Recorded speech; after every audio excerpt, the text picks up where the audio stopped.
അല്ല, ഞാൻ പറഞ്ഞു അത് അതാ ഞാൻ പറഞ്ഞത്. ഞാൻ പിന്നെ അത്തരമൊരു സാഹചര്യത്തിലൊന്നും അത് അയാളുടെ സംഘടനാ പ്രവർത്തനത്തെയാണ്, രാഷ്ട്രീയ പ്രവർത്തനത്തെയാണ് പിന്തുണച്ചിട്ടുള്ളൂ.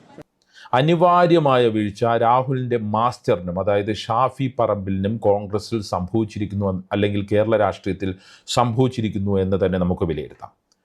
രാഹുലിൻ്റെ സ്ത്രീകളോടുള്ള അതിക്രമത്തെ കണ്ടില്ലെന്ന് നടിച്ച് ഷാഫി തൻ്റെ പൊളിറ്റിക്കൽ ഇമേജിന് തന്നെയാണ് കളങ്കം വരുത്തിയിരിക്കുന്നത്. വി.ഡി. സതീശൻ്റെയും രമേശ് ചെന്നിത്തലയുടെയും കെ മുരളീധരൻ്റെയും രാജ്മോഹൻ ഉണ്ണിത്താൻ്റെയും നിലപാടുകളാണ് ശരിയെന്ന് കാലം തെളിയിച്ചു. അപ്പോഴും ചില ചോദ്യങ്ങൾ വളരെ പ്രസക്തമാണെന്ന് തോന്നുന്നു. പാർട്ടിയിലെ മുതിർന്ന നേതാക്കളെ എല്ലാം എതിർത്ത് നിൽക്കാൻ തക്കവണ്ണം കരുത്തരായിരുന്നു ഷാഫി മാങ്കൂട്ടം ടീം. അതിൻ്റെ പിൻബലം എന്താണ്? വെറും സൈബർ ടീമിൻ്റെ പിന്തുണ മാത്രമായിരുന്നു അത്? അതോ രോഷാകുലരായ ചെറുപ്പക്കാർ എന്ന ഐഡന്റിറ്റിയിൽ ഇവർ പാർട്ടി പിടിച്ചോ?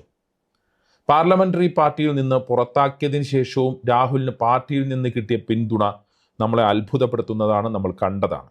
അതുപോലുള്ള പിന്തുണ ഇനിയും രാഹുലിന് കിട്ടുമോ എന്നുള്ള ചോദ്യം അതുകൊണ്ട് തന്നെ പ്രസക്തമാണ്. മറ്റൊരു കാര്യം ഷാഫി രാഹുൽ മാങ്കൂട്ടം ടീമിൻ്റെ ചില പ്രവർത്തനങ്ങളാണ്. എതിരാളികളെ വ്യക്തിപരമായി കടന്നാക്രമിക്കുന്ന തെറിവിളി രാഷ്ട്രീയത്തിൻ്റെ വക്താക്കളായിരുന്നു ഇരുവരും.